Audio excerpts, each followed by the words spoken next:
years, the bodies of black children had been found in the woods, then the rivers of Atlanta, Georgia. In all, more than 24 victims, most of them strangled. By May 1981, the police and FBI were hiding in the brush, beside and below the river bridges. This was to be the last night, almost the last hour. I heard the splash. Bob Campbell, a police recruit, jumped to his feet down beside the Chattahoochee River. I was really startled. It sounded like a body entering water. He looked up at the bridge. Then I saw brake lights of a car come on. I saw red lights. The car started slowly moving away from me across the bridge. Campbell radioed the other team members up above him. I asked, did a car stop on the bridge? Because, I couldn't believe what I saw. And each person told me they didn't see it. Then a policeman in a chase car, hidden on the other side, came on the radio. He just said, the car is pulling into the parking lot here, turning around in front of me. Started coming back across the bridge, coming back in my direction. This is that white station wagon. Police followed it and stopped it nearby. FBI agent Mike McComas rushed to the scene. The driver was standing by the highway. He was talking with the officers, saw a black male. He had on a baseball hat, had on glasses. The young man was Wayne Williams, about to turn 23. A self-anointed music talent scout who slept days and roamed the city at night. McComas invited Williams over to his car. He got in the car and I said, do you know why we're here? And he immediately said, yes, it's about the missing children. And that kind of stunned me, and I said, well, what do you know about that? And he goes, well, he said, I don't think that the various news agencies are covering it adequately. Do you? 2 weeks later, this headline would break the news of that night on the bridge. Wayne Williams would be sent to prison to serve 2 life sentences for murder. At first glance, he hardly looks like a serial killer. Not much more than 5.5 feet tall, barely 150 pounds, now in his 50s and growing bald. The bottom line is, nobody ever testified or even claimed that they saw me strike another person, choke another person, stab, beat, or kill, or hurt anybody, because I didn't. This is the first time Wayne Williams has talked on TV in at least a decade. Why do you think you were convicted? Fear. What do you mean? Atlanta at the time was in a panic. They wanted any suspect that they could find, and let's just be honest, it had to be a black person, because if it had been a white suspect, Atlanta probably would have gone up in flames. It came very close to that. Do you think you'll ever be free? No, Dot, it's not a matter of if to me, it's a matter of when. Some 30 years after Wayne Williams' trial and conviction, there is still debate and some doubt. This time, you can be the judge and the jury. We'll lay out the evidence on both sides, and you'll hear from Wayne Williams at length. Then we'll invite you to reach your own verdict: guilty, innocent, or a third choice, not proven. The first clue was found on a dead boy's tennis shoes. The victim was Eric Middlebrooks, his body left here in a rainy alley, a foster child who rode his bicycle away one night on an errand and was dead by dawn. Detective Bob Buffington saw something red stuck to Eric's tennis shoe. And I noticed in the flap of the edge of this shoe, this tuft of what to me appeared to be wool. And that was it. We could find no other evidence. Back at homicide, Buffington showed the fibers to his superiors. The lieutenant made a big joke out of it and told the rest of the squad that if I went over to the lieutenant's house and cleaned out the lint trap in his dryer, we could probably clear out all the cases in the city of Atlanta. Still, Buffington sent the fibers to the state crime laboratory. A young forensic scientist, Larry Peterson, took a look. So why was a fiber that was stuck in the crack of a shoe Why was that Because it was important? somewhat loosely there, and people don't normally have tufts or carpet fibers loosely stuck in their shoe. From those few thin threads, Peterson would begin to build a case to try to catch a killer. How many fibers across the board did you look at every day in this case, when the case really started getting busy? 100, 500, Well, 1,000? Literally, there's going to be hundreds, if not thousands, of fibers there, depending upon the case. In the spring of 1980, no one wanted to believe a serial killer was loose in the city, even when Bob Buffington spotted a disturbing pattern. There had been a sharp increase in the number of children under the age of 14 who had been killed. When he told his boss at Homicide, the major threatened to transfer him. And I truly think that they were afraid that there would be a panic. It was this mother, after the loss of her 9-year-old son, who finally forced police to listen, but not until almost a year after her boy died. Camille Bell and her children lived in these project apartments, poor to the eye, but rich in mind and spirit.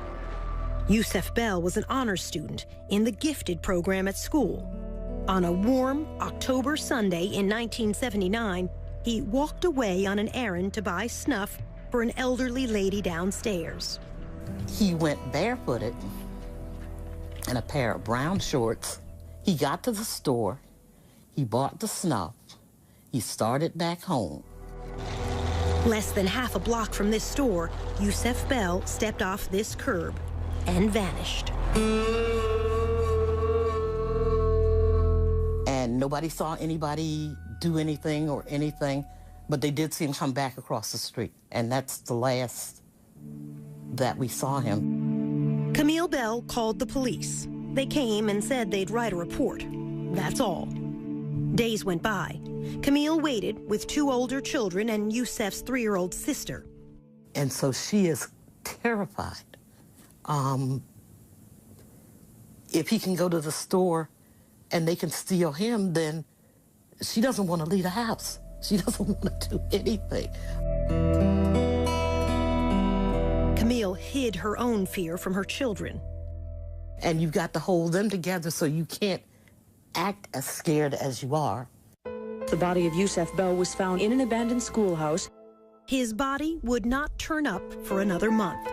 Yusef Bell had been strangled. All of the what could have been, should have been, and probably would have been was taken away. And we'll never know now because somebody decided that it was all right to just kill a little kid because they wanted to. For a long time, the 3-year-old would look for Yusef every time it was a foggy day. And we'd go out into the fog, and she would go as far as she could into the fog. And I'd say, come back here. And she'd say, I got to go find my brother. And she said, the clouds came down, so Yusef can come down. The child, her mother said, had confused the fog with heaven.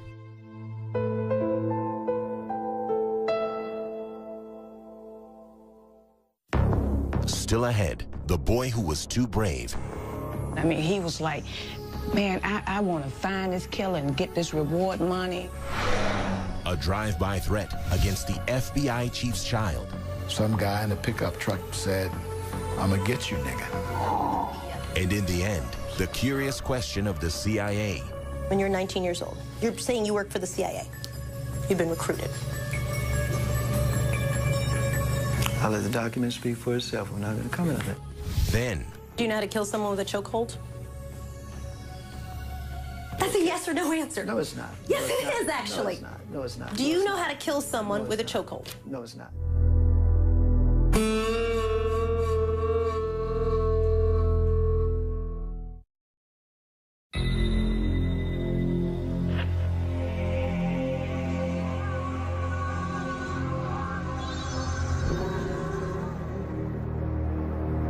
In the spring of 1980, police were still reluctant to listen to Camille Bell. Children were dying on the streets of Atlanta in the daytime. Among them, Jeffrey Mathis, only 10. Like Yusef Bell, he walked down the street on an errand to this gas station to buy cigarettes for his mother. She never saw him again. What we had here was a predator, and what he was looking for was somebody who was cut off from the herd. And if you don't realize you're in trouble until you're in trouble, then you have no way of getting out. It would be another year before Jeffrey Mathis's body was found in a woods, miles from his home. His mother would join Camille Bell in forming a committee to confront the city's leaders. The reaction of the police was that we were overreacting and that there was no serial killer. Even though, by now, 6 black children were dead. 4 others were missing. Perhaps we were like distraught parents that really needed everyone's sympathy, but nobody needed to do anything. For years, it has been a dirty little secret among the press and the police. Deaths of blacks draw less attention than deaths of whites. Nobody cared. So you could have several killings go on, and if the people were poor, then no one discovered there was a serial killing. If you were black and poor, then really nobody looked, especially if you're black and poor and Southern. Police were slow to recognize these deaths were different. Many of the bodies were left in the woods, far from home, unlike most murder victims who are found where they fall. Unsolved murders of children is very rare. If a 9-year-old got killed, it was because somebody slapped him across the room, he hit his head, and he died. Police did not create a task force until a year after the first murders began. FBI profiler Roy Hazelwood came down to help. 3 detectives drove him around the city and turned into Jeffrey Mathis' neighborhood. As soon as we turned onto that street, everything stopped. The guy cutting the grass stopped. Guys playing dominoes on the porch stopped. I said, "What's going on?" I said, "Everything stopped." They said laughingly, "That's because we have a honky in the car." John Glover, who took over as FBI chief in Atlanta that summer, says that's why he and Hazelwood decided the killer had to be black. The killer is someone who is invisible in the black community. And who is invisible in the black community but another black person? Welcome Harris was one of the first task force detectives. He knew it had to be someone who went unnoticed. We felt like it was somebody who could come in the neighborhood and get these children and not draw attention to themselves. The question of which race struck a raw nerve. It had been only a dozen years since the murder of Dr. Martin Luther King. On the surface, Atlanta was a well-integrated city. Beneath the surface, it remained separate and unequal. My prayer and the prayer of everybody in there was we wanted the person to be black. And the reason why you wanted to be black, I knew what it would do to this town if it had been a white person or somebody else of another race. In the black community in the early 80s, a black serial killer was unheard of. All the classic serial killers were white, never black. Didn't mean it didn't have one there. Today, black serial killers are not rare. In 2009, here in Cleveland, as well as in Milwaukee and Los Angeles, each time the accused serial killer turned out to be African American. Dr. Eric Hickey is a psychologist who keeps track of serial killers. Overall, in my study, 1 out of every 5 serial killers is African American. In the past, since 1995, over 40% are African American. We're finally saying, you know what, blacks do this too. There were whites who fed the fear in Atlanta. As FBI chief, John Glover had moved into this upper-class white neighborhood. His 12-year-old son was playing outside one afternoon. Some guy in a pickup truck, he was out in the yard, in our side yard. We were on a corner. We lived in had a corner lot. You know, said, "I'ma get you, nigga," as he was driving by. Kasim Reed, seen in these childhood photos, was only 10 when the first two bodies were found in the woods close to his home in the summer of 1979. My life did change. How so? Not out as late as you used to be, not able to ride your bike unaccompanied. In 2010, Reed would become the mayor of Atlanta. But back then, as the youngest boy in his family, his teenage brothers were his protectors. And I didn't move without my brothers for about a year. The bulk of the victims were boys like you. You're right. Your age. You're right. Black boys. Yes. Did you personally feel afraid? I can't honestly say that I really felt afraid, except for at moments. You would have a van slow down, and everybody was very mindful of vans at the time. People were suspicious of everybody, and they were afraid. And the children, you had children walking the street, car go by, you could see some of them were in fear. And for good reason. The murders were about to increase to a body almost every week.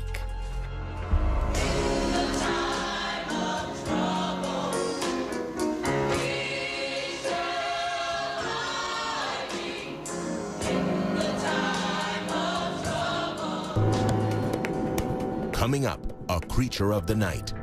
Being an ex-news reporter and all, you know, nighttime is me. That's the time I'm out most of the time. And a mystery within a mystery. He walked into the back of the studio and he had horrible scratches on his arms. And he said he had fallen into a bush.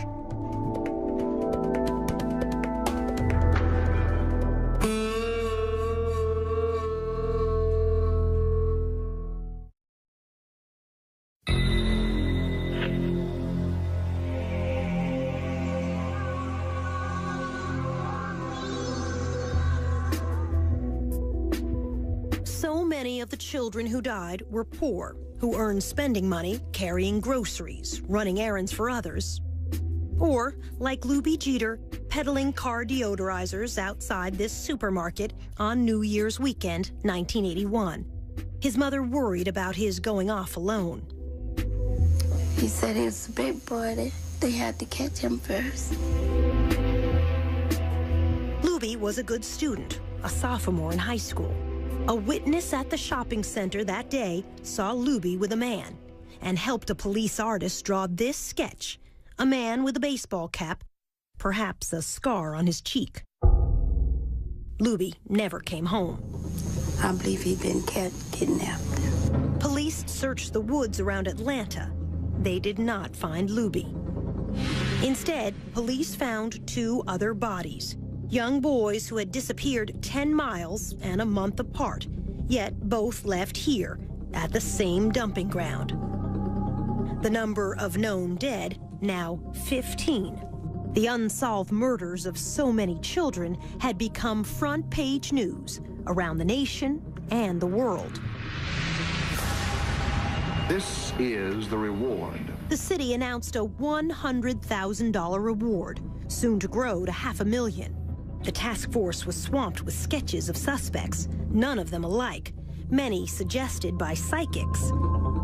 At the state crime lab, Larry Peterson was sifting through thousands of fibers: nylon, rayon, acrylic, acetate.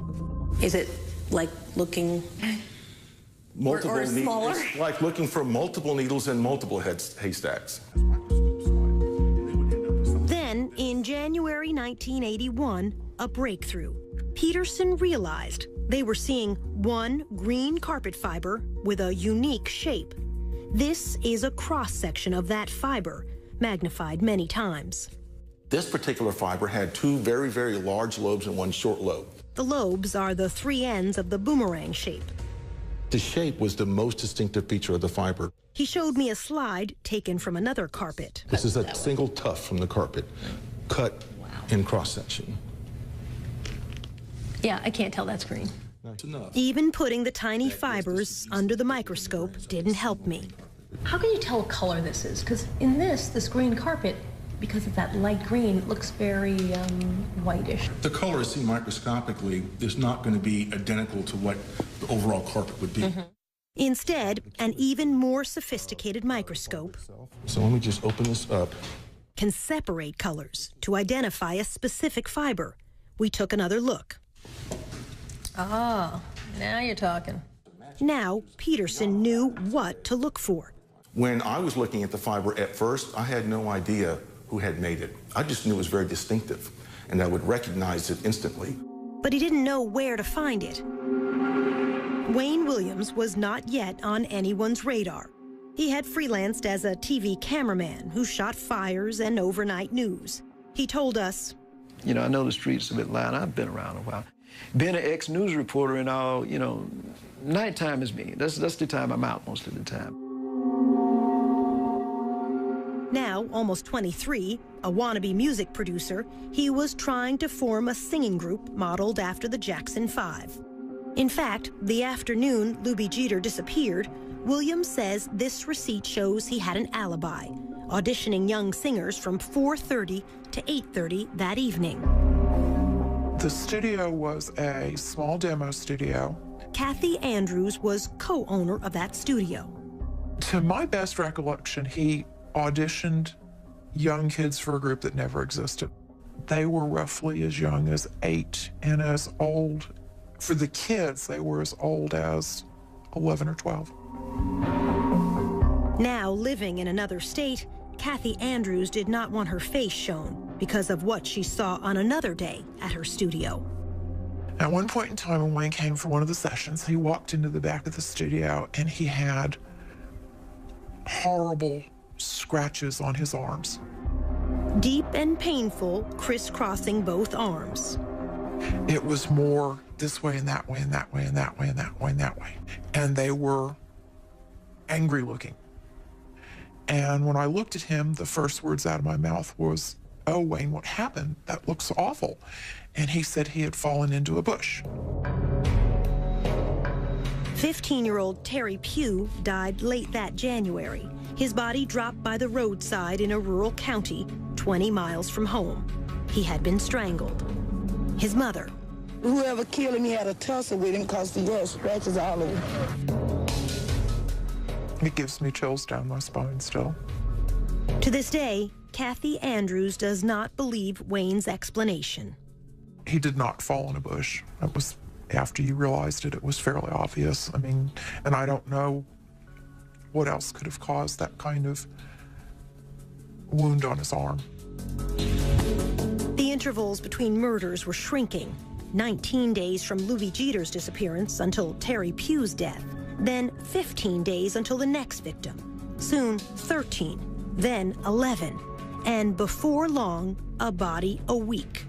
FBI profiler Roy Hazelwood says this is not unusual for serial killers. They come to believe that they, in fact, are almost immune to mistakes, if you will, and they can take greater risks because it's more exciting, and because they're so superior, they don't have to worry about the inferior police catching them. After a month, Luby Jeter's body would be found in the woods, the boy left naked except for scraps of underwear. The medical examiner would testify Jeter apparently had been killed by, quote, a chokehold around the neck, a forearm across the neck. It's a question we'll have reason to ask Wayne Williams by the end of all of this. It's actually a very simple question. Can you kill someone with a chokehold? And when you were 19 years old... You probably could under the right I know for a circumstances. fact I could not. When we return, the boy who wanted to catch a killer. The body was indeed another victim of Atlanta's child killer or killers. I just know right away it was his body. Oh, my God, Mom. And later, a failed lie detector test. It surprised him that he didn't beat that polygraph test. He was convinced he could beat a polygraph test.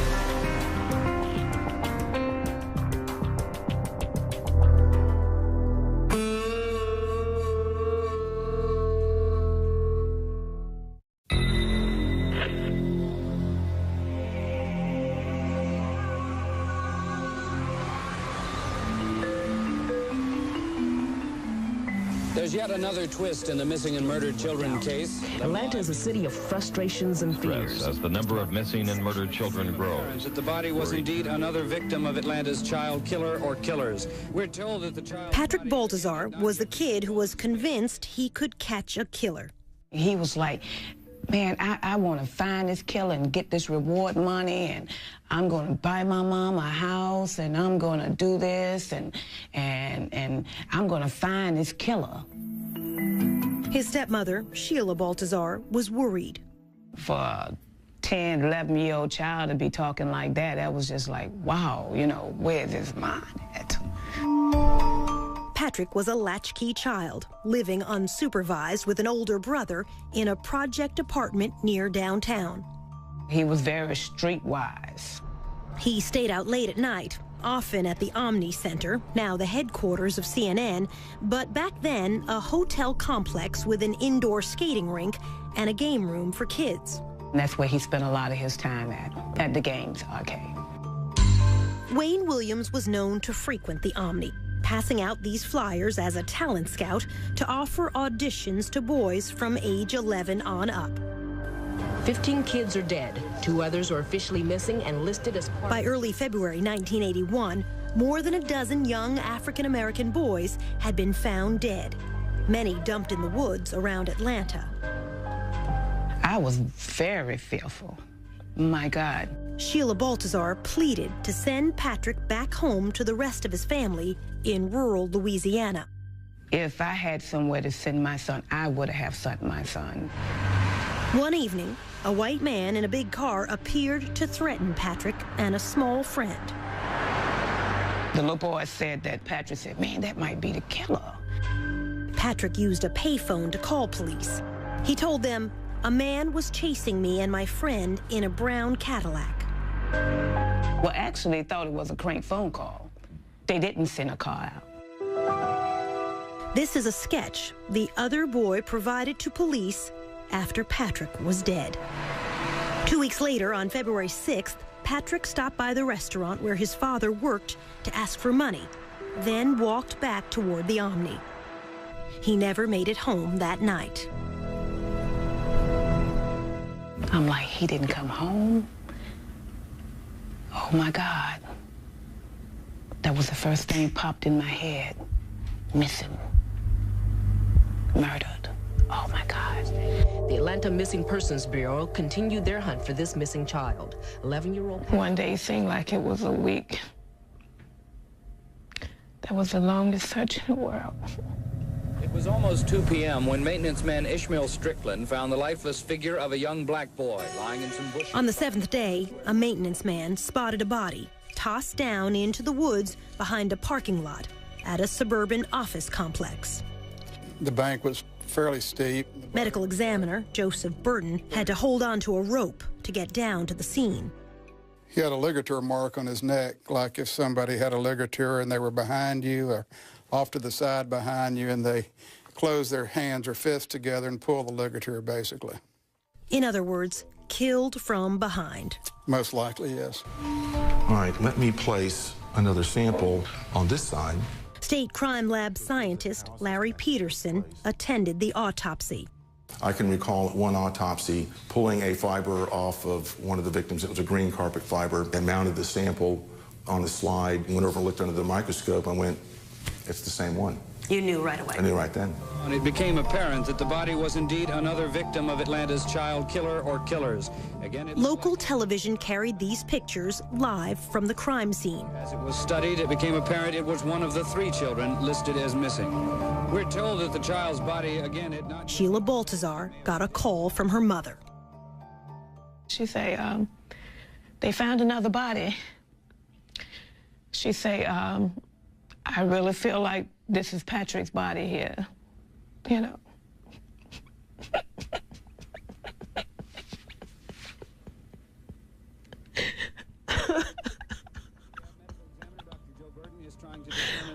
Oh my God. But if he is one of the 3 missing children, the chances are strong that he was 11-year-old Patrick Baltazar, who disappeared 1 week. Mrs. Baltazar and her husband went to the funeral home to identify their child. They told me he had struggled you know, for his life.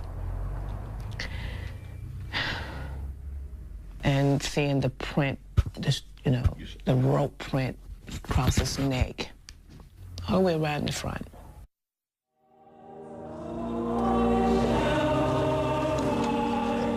At Patrick Baltazar's funeral, she would insist on an open casket. I just wanted the world to see that this child could have been anybody's child. Patrick's fifth-grade classmates wrote a poem, read at his funeral. This from local TV coverage that day.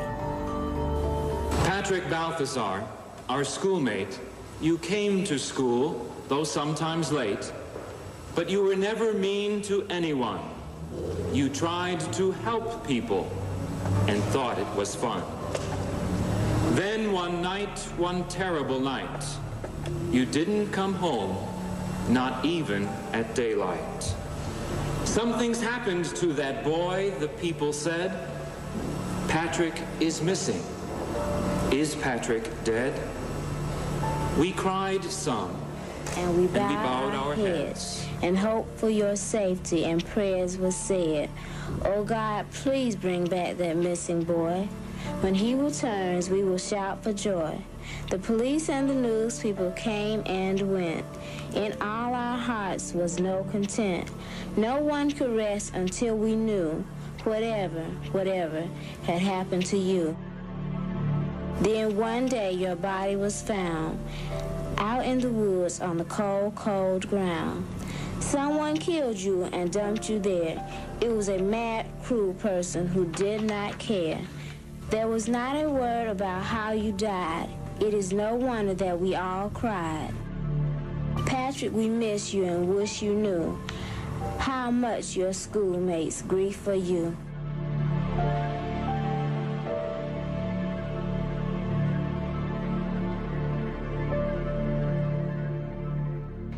Just ahead, the Klan under suspicion. It was an entire family of brothers that were involved in the Klan. And then a disappearing nylon cord. Could have been the murder weapon, as far as I know.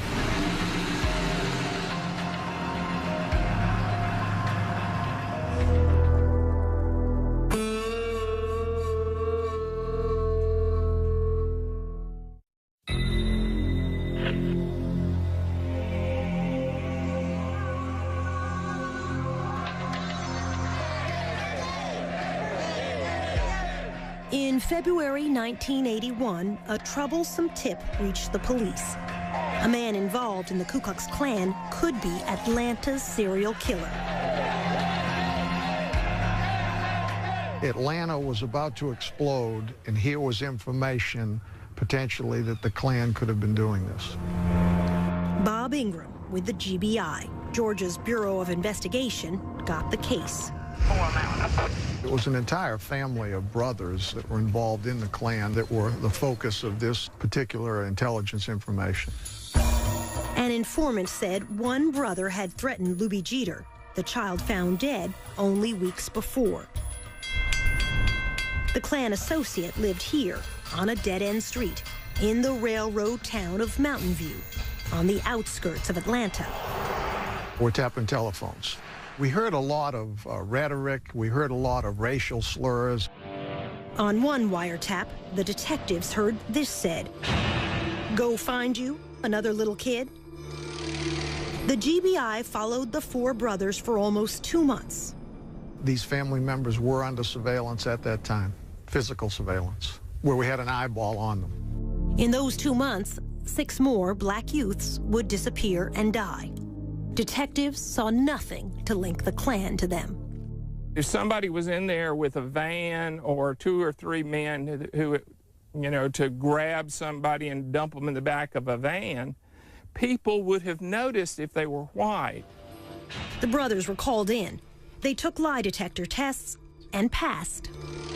They were polygraphed and cleared as to their involvement in the killing of Atlanta's children. Clearing the Klan didn't stop the murders. JoJo Bell was one of the victims who vanished during the surveillance. He used to hang out at this seafood carryout place. Manager Richard Harp. You come here and do anything, I'll give him $1 or $2. Just long enough he get money to go to show or get money to buy stuff at the store or something like that. JoJo Bell, unrelated to Yusef Bell, came by Captain Pegg's one last time. About 3:30, 4 o'clock Monday, he came by and stuck his head in the door. He said, "Richard, I'm going to shoot basketball. I'll see you later." Throwed his hand up, went on up to speak. To a schoolyard basketball court like this. This witness, Eugene Laster, knew JoJo and saw him leave the game. He said JoJo left in a station wagon that looked like this. Laster testified he got in the car, got in Wayne's car. In court, Laster would identify Wayne Williams as the driver. Eugene Laster. Okay. He's pretty much an eyewitness. Said that you gave a ride to JoJo Bell in your station wagon. Okay. Did you? No, I did not. You never gave a ride to JoJo Bell? No, I did not. Williams did not deny he was the driver. He instead insisted his passenger had to be someone else. JoJo Bell was never to be seen again. But it would be horrendous if another child dies, period. A week later, Sammy Davis Jr. and Frank Sinatra came to Atlanta for a concert to benefit the children.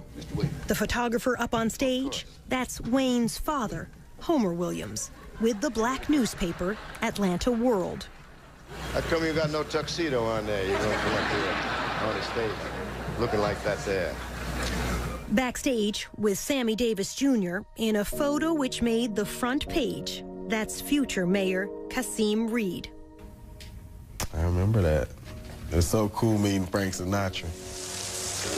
As a young child, Reed would help the volunteers searching Atlanta's woods every Saturday. We literally would walk through wooded areas, chaperone, and we would walk for a period of time until about an hour before nightfall. But now, a new twist in the murders. Patrick Baltazar, the 20th victim, would be the last child to turn up in a wooded area.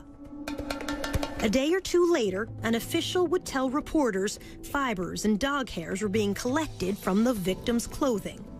The next child to die would be found in a river, wearing nothing but underpants.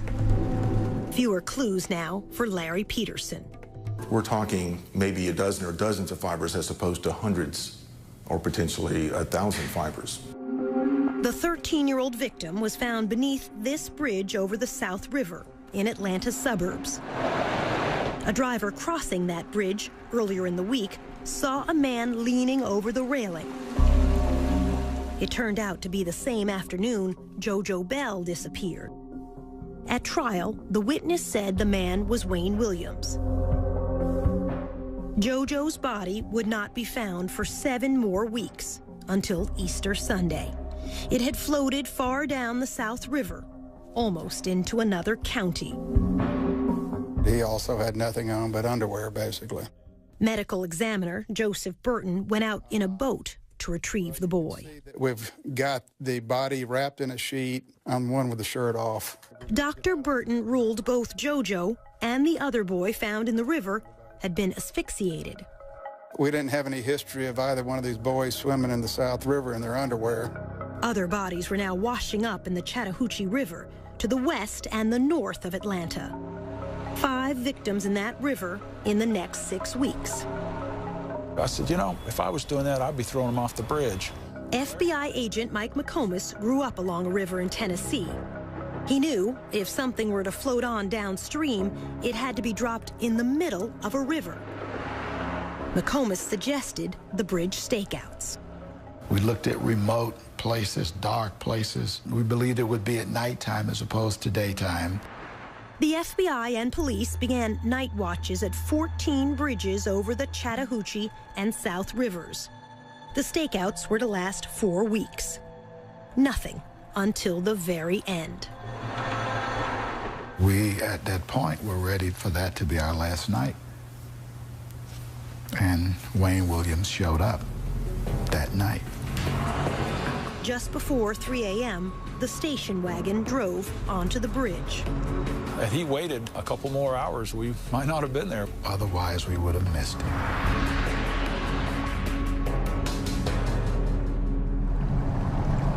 Next, the night on the bridge. You said, I know this is about those boys, isn't it? Correct. That's what I said. Pretty damning statement, don't you think?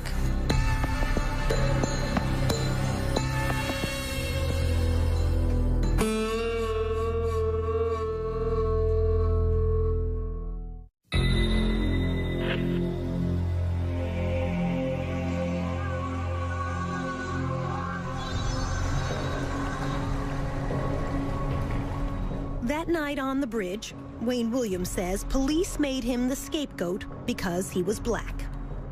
Soledad, when this case happened, if those police had arrested a white man, Atlanta would have erupted, as well as several major cities. You possibly would have had another race war. No, said the FBI chief. On the Atlanta Police Department side, they were looking for a white guy. So why would all of a sudden the black guy be considered a scapegoat? Williams disputes almost everything police witnesses said about that night. What happened that night on the bridge? Okay, in the first place, and I'm not being facetious, but nothing happened on the bridge. That's the whole misconception. As he tells it, there was no splash. He never stopped and didn't turn around. So you never stopped on the bridge? No, I didn't. You didn't throw trash? No. You didn't throw anything? No, I did not. You didn't throw a body? Definitely not a body, no. His story. I crossed the bridge.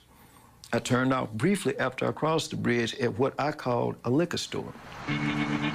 Williams said he pulled into the parking lot only to look up the phone number of a singer he was trying to locate at that hour. I turned back on the highway. I went to a Starving Marvin store. I used the telephone, and I came back. The call didn't go through. I got some recording, this number's not in service, and I said, well, this is a prank. This is the closest thing to an address he had for the singer he said was Cheryl Johnson. The FBI looked hard and could never find her. It says to me that Cheryl Johnson didn't exist and he made it up. Williams says only after that call from a gas station did he turn around to cross back over the bridge again. Police would stop him moments later. You said, I know this is about those boys, isn't it? Correct. That's what I said. Pretty damning statement, don't you think? No, I mean, the perception in Atlanta was, at the time, kids were missing, and I think, if I'm not mistaken, the perception was a lot of young males were missing, and that's what I asked myself. This is about those kids, or boys, or something like that, isn't it? Remember what FBI agent Mike McComas said he saw when he got to the scene? Saw a black male. He had on a baseball hat. This is the sketch provided by the witness who saw Luby Jeter talking to a man the day Luby disappeared and died. McComas had never seen this until we came back to show it to him nearly 30 years later. This is a real strong resemblance to the person that I talked to, Wayne Williams. He had on a baseball cap. His hair was in an afro, so this just looks like him. Williams agreed to let McComas search his station wagon. On the floor, in the front of the back seat, he saw... There was a nylon cord. The best that I could describe the nylon cord was a ski rope type, the woven type, and it was, my guess, about 24 inches long. No. Williams denies there was any such cord. Because if that rope had been in the station wagon that night, I'm sure they would have taken it. The fact that I didn't confiscate it doesn't make it go away. It was there. The nylon cord would never be seen again. Could have been the murder weapon, as far as I know. Yet, FBI supervisors decided to let Wayne Williams go that night. Well, first, we didn't have a body. So, secondly, there was no one who saw Wayne Williams outside of his car. There was no one that saw him throw anything overboard. 2 days later, only a mile downstream from that bridge, another body. After 2 years, one suspect now, Wayne Williams.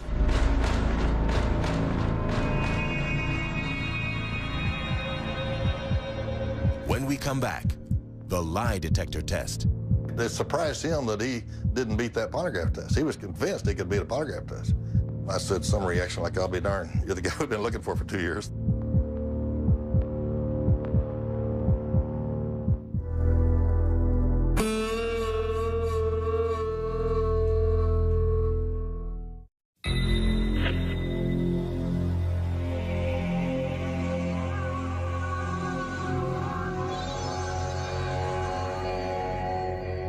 The second day after Wayne Williams was seen on the Chattahoochee River Bridge, the body of Nathaniel Cater washed up downstream.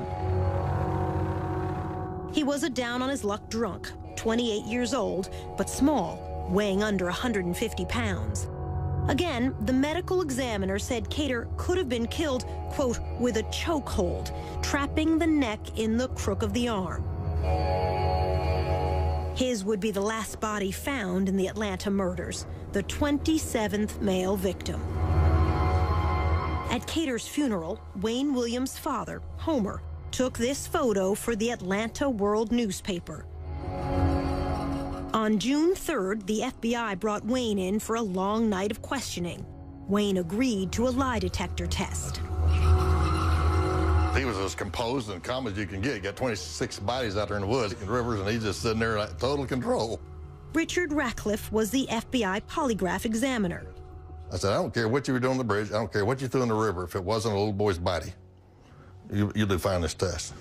He told Williams in advance what he would ask him. Did you kill Nathaniel Cater? Did you kill him that night that you were on the bridge? And did you throw Nathaniel Cater into the Chattahoochee River?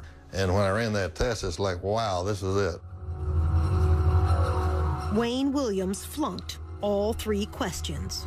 Might as well, this test would reflect that you did kill Nathaniel Cater, and you threw his body. That was his body you threw off the bridge that night.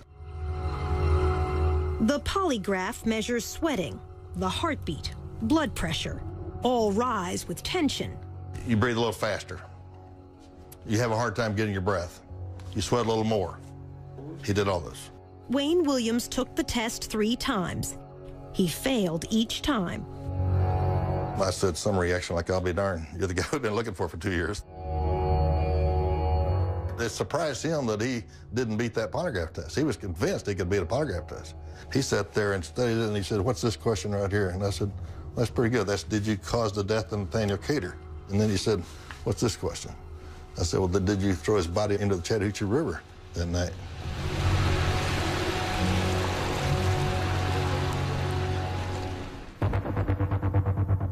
With the media waiting outside the FBI, the mayor's spokesman, Angelo Fuster, was called in to handle the press. And in comes Homer Williams. Fuster asked Homer, a press photographer, why he was inside the building, trying to get a scoop on the suspect. And he said, no, that's my son. And I thought, oh, geez. Homer told Fuster. They detained him and impounded my car for littering. They detained him for littering, is what he said. And I said, that doesn't sound right. This is at night. And I said, littering? He said, yeah, he was driving over this bridge and he stopped to throw some garbage and boy, they rushed him and stopped him. And at that point I said to him, Homer, I don't think you need to talk to me anymore. We asked Wayne Williams about throwing garbage off the bridge. He denied his father ever said that. Your father said you stopped to get rid of some trash. No, my father never said that. I never said that, and my father never said it.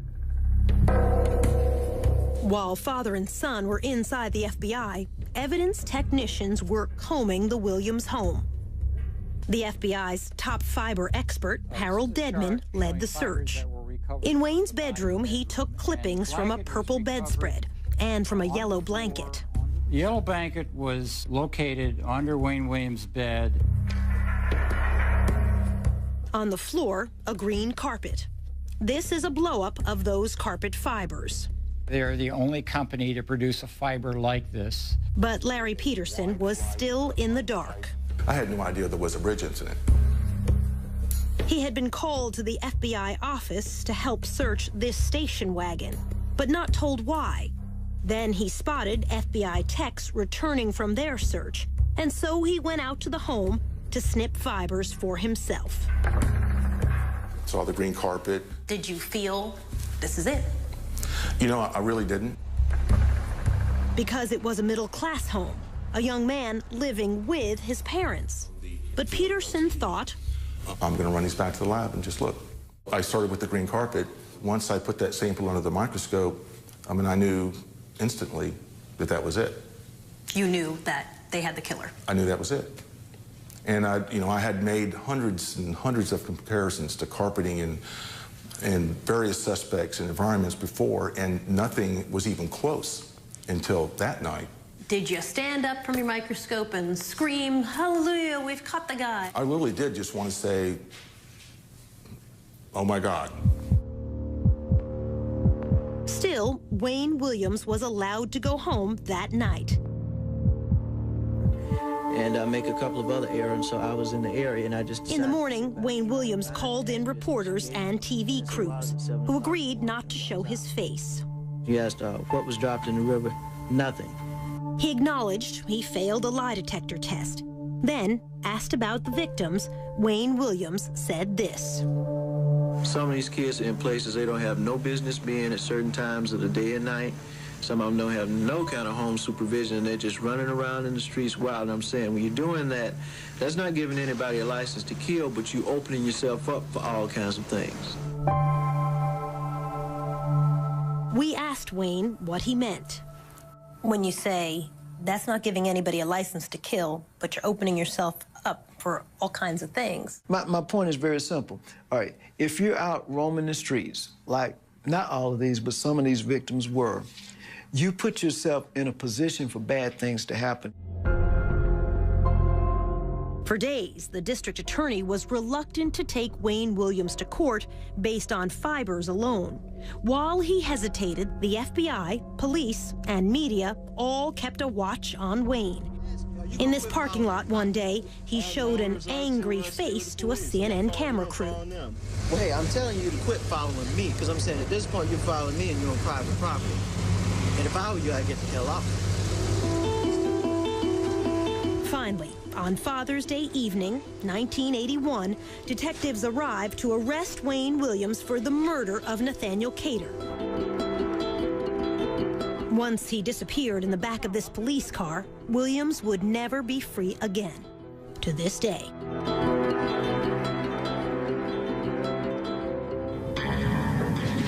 Ahead, the trial and a blow-up on the witness stand. I was probably my own worst enemy. I could see almost the shock in the jurors' faces. When he said, "You want the real Wayne Williams, you've got him," I think the jury understood that.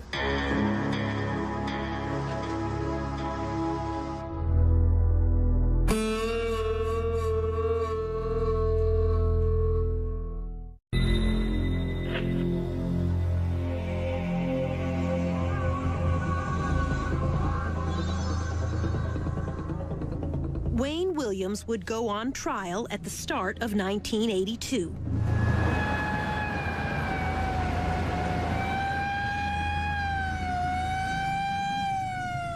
Testimony would last almost 2 months. It would be a trial like no other before. A case built on fibers. No fingerprints, no murder weapon, no apparent motive. Now remember, you're one of the jurors. 3 choices: guilty, innocent, or simply not proven. This time, the verdict's yours. Mary Welcome was Wayne Williams' defense attorney. Good morning. Good morning. How are you? This was her first murder trial. What was he like when you met him? A most unlikely killer. Yeah? Why? Because he just didn't appear to be the kind of person that could strangle anyone or have the strength to. To her, Wayne Williams seemed gentle, childlike. One day I left him in jail. I said, Wayne, is there anything I can bring? Would you like anything? He said, would you bring me some bubble gum? Williams was charged with and tried for only 2 murders, Nathaniel Cater and Jimmy Payne, both adults found in the same area of the Chattahoochee River. Cater's body was nude, but his hair was caked with mud. Digging through that silt, I was able to recover dog hair and fibers that were close to his scalp. The dog hair was consistent with Sheba, the Wayne Williams family dog. In Cater's hair was one of those unusual green carpet fibers.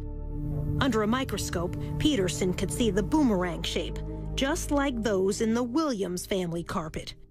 This is an actual piece of that carpet, which the FBI's Harold Dedman said was quite rare. It's got an unusual carpet fiber. It was manufactured for a limited amount of time. It was a 10-year-old carpet.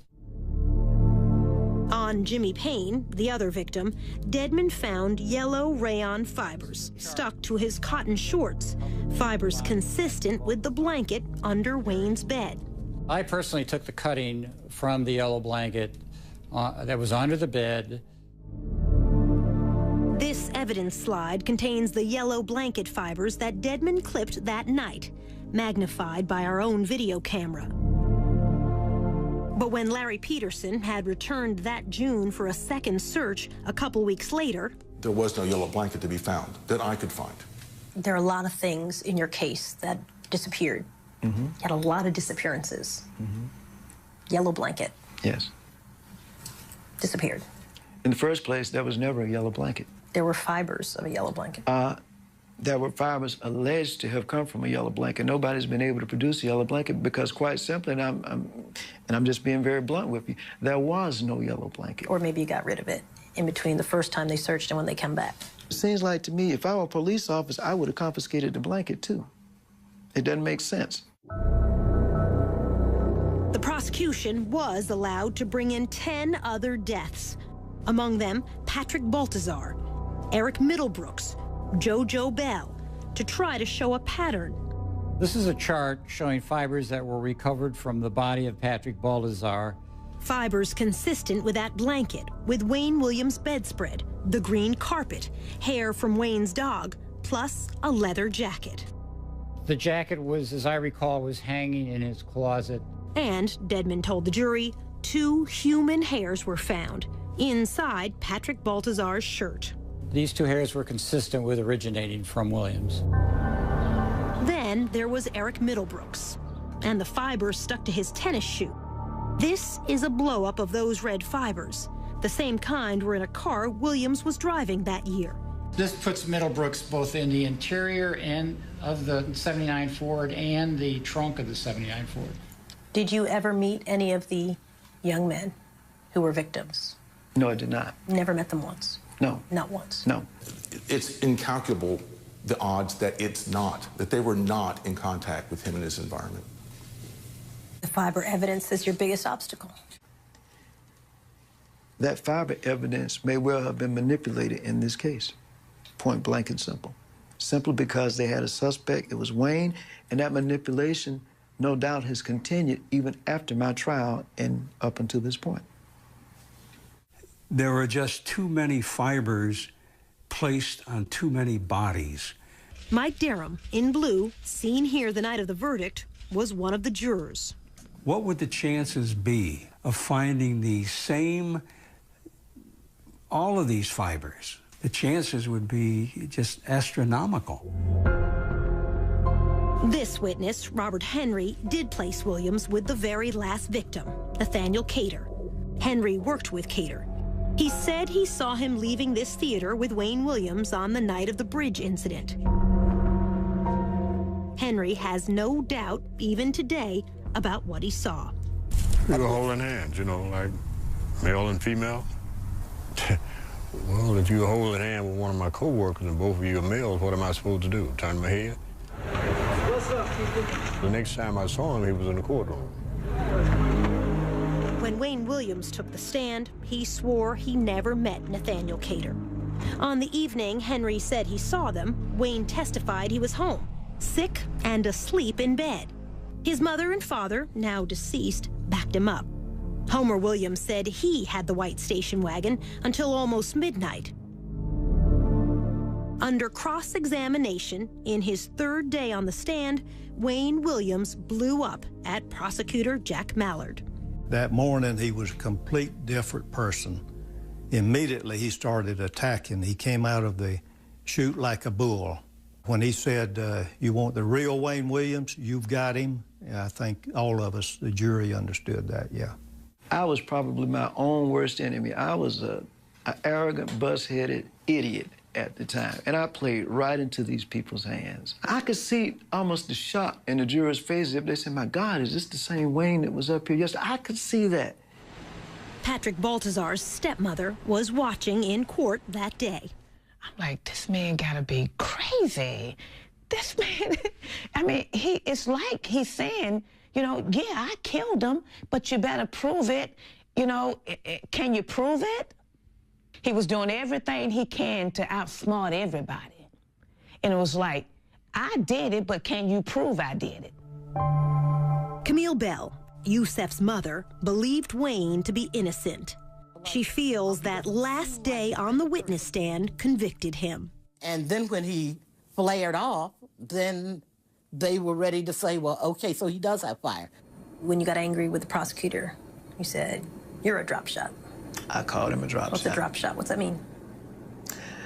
Quite simply, in our vernacular, a drop shot is a guy who's not worth much of anything. You know, just drop him and shoot him and get him out of the way. In other words, you're useless. We reminded Wayne that he also called poor black children on the streets the same thing, drop shots. That does not make me a murderer simply because I said somebody is a drop shot or because I called him a drop shot. That does not make Wayne Williams a murderer because I say somebody is a street urchin. You know, come on, we're talking about murder. The fact is, I didn't kill anybody. The jury didn't come back until late the second evening. The verdict, guilty, on both counts of murdering the two adults, Cater and Payne. Wayne Williams was sentenced to serve 2 life terms. People only wanted to look at the negative side because they wanted in their heart for this case to be over and for Wayne to be the Atlanta monster. They wanted closure at any cost. Leaving court, Homer Williams walked by the prosecutor's table. He looked at us and called us sons of bitches. Still to come, no verdict in the deaths of any of the children. Even if it takes 30 trials, I don't care. You know, prove it.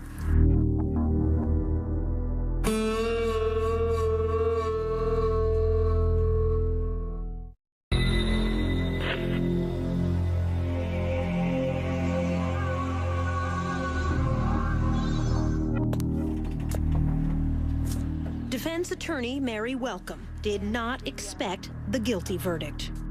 I was crestfallen. So why do you think the jury convicted him? Because he might have been guilty. Because he might have been. During the trial, medical examiner Robert Stivers told the jury there had been very few strangulations of black males in the years before these murders began, and none at all with bodies left in rivers or by the roadside since that night Wayne Williams was stopped leaving this bridge. They were convinced that the crimes had stopped because Wayne had been arrested. And I think what happened is people stopped looking and stopped counting. Murders have continued in Atlanta. Shootings of black men, stabbings of black women, but not strangulations like before. Not black youths dumped far from where they were killed. Detective Welcome Harris would stay on the police force another 25 years. We asked him how many more children were killed the way they were in the 80s. None that I can recall. None that I can recall. Wayne Williams' appeals would drag on for years. He almost won the first one. Georgia Supreme Court Justice George Smith helped a colleague write a ruling that would have reversed the verdict. He would have found that the evidence didn't support a conviction. That's what he did find originally. but the 5 other justices resisted. When we met, they pitched a royal fit. They were not going to overturn the conviction. The 5 of them were. In the end, all the justices, except Smith, agreed to uphold the conviction. Wayne Williams said the court was bullied into making its U-turn. I think the pressure came from as high as the White House, and we'll leave it at that. Not so, said George Smith, now retired from the court, but still practicing law in his 90s. I can't imagine that it happened in a case like this. I can't imagine it happened in any case, but certainly this case, it didn't reach to the White House. Smith did write a dissenting opinion. He said the fiber evidence fell short of scientific certainty, and the prosecution should not have been allowed to use the so-called pattern evidence on 10 other murders. I said the only similarity in the crimes in this case is the fact that all of them were dead. Smith was denounced on the floor of the Georgia legislature. I was an N lover. You know what the N stands for. Mary Welcome agreed when Justice Smith wrote the defense attorneys were ineffective.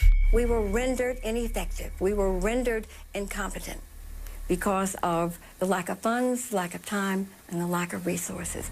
Absolutely. Things did go wrong in the trial that should not have.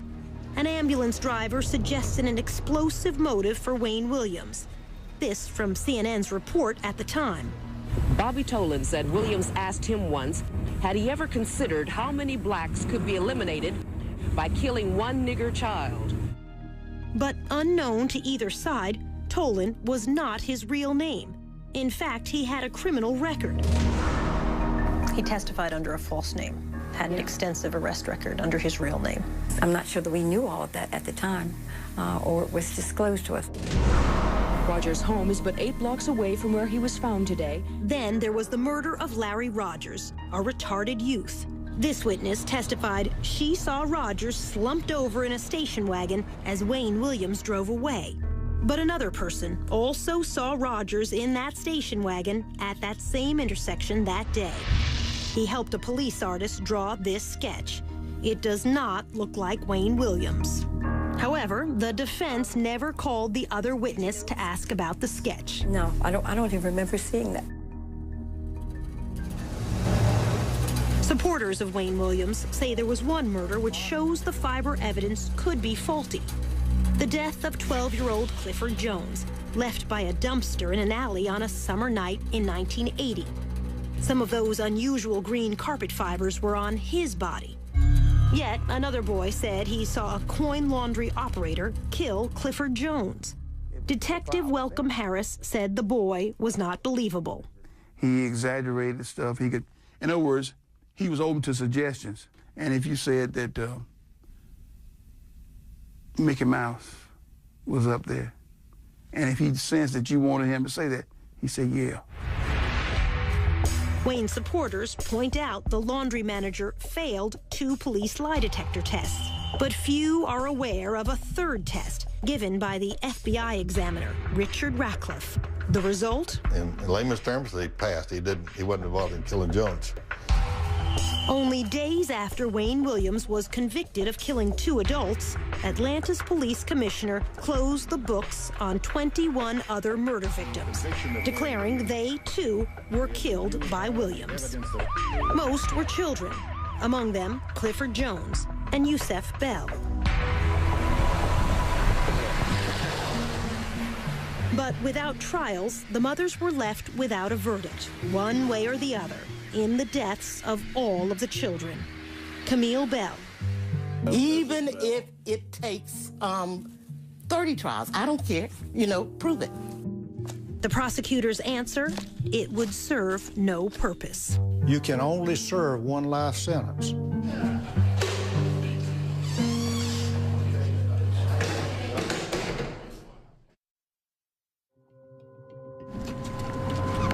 Just ahead, a new alibi that backfires. He was out that night, no question in my mind. He was not at home.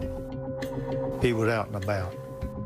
And after all these years, new DNA evidence. Then it probably would exclude 98% or so of the people in the world.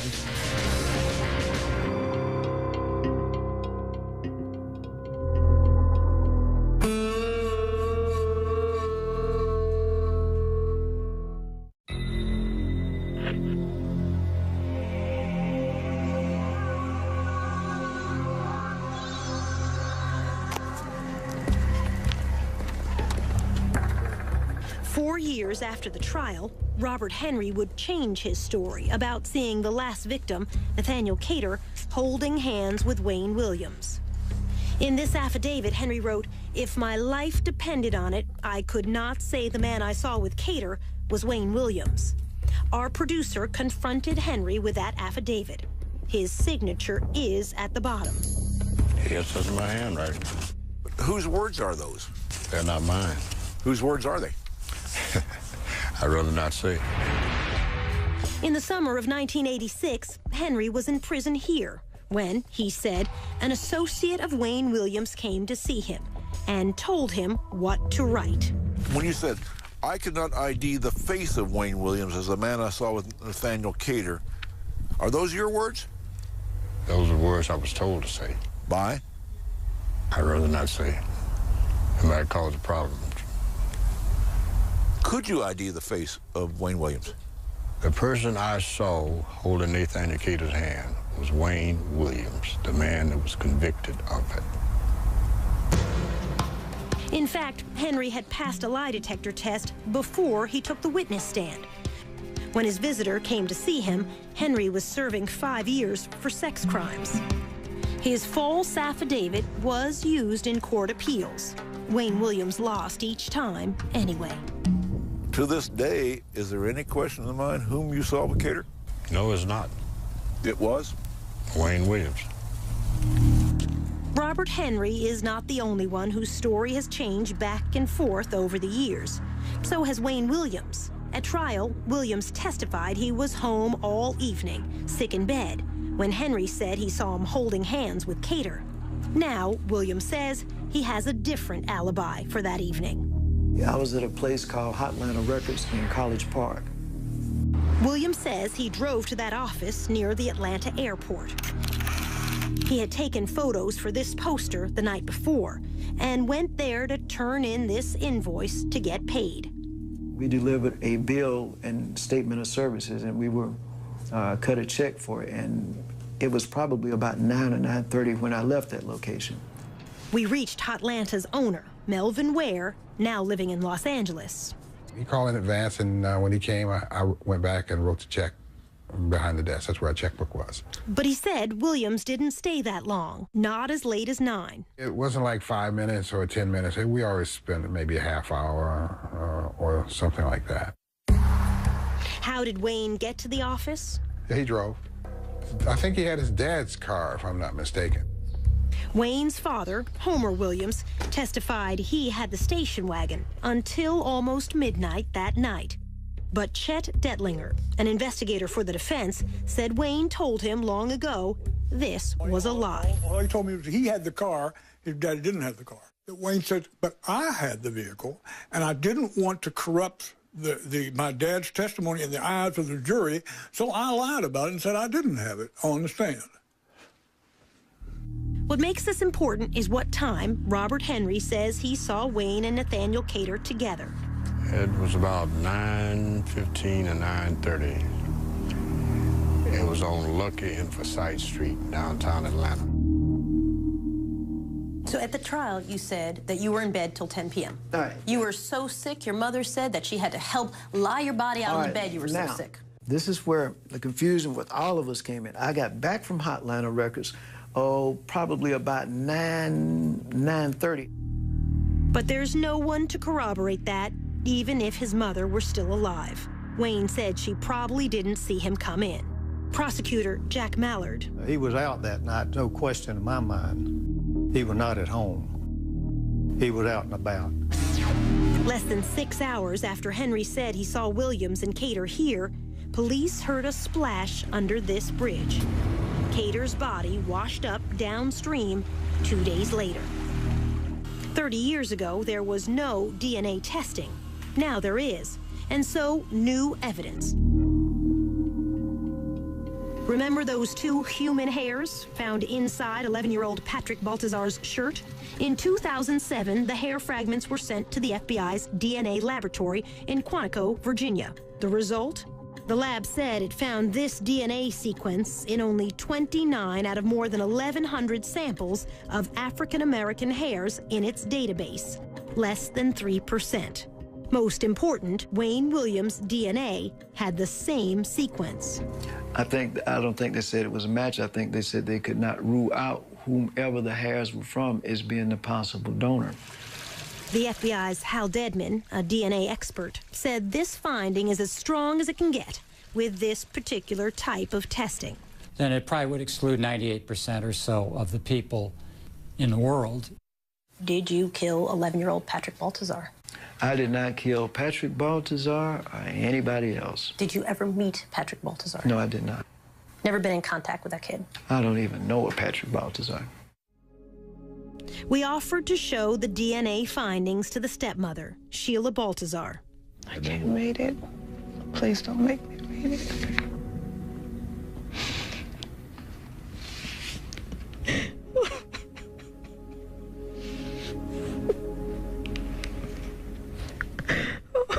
Oh my God. So we told her what the FBI report said. Wayne Williams cannot be excluded as the source of those two hairs. She listened. Then this. Without a shadow of a doubt, I really in my heart believe that Wayne Williams killed Patrick Baltazar.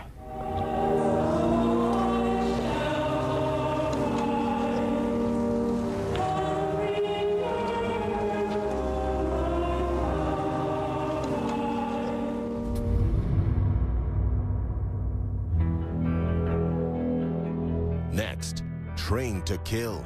Were you trained in unarmed combat techniques? Could you grab somebody bigger than yourself, put them in a chokehold? I'm sure there are other things in unarmed combat besides putting somebody in a chokehold.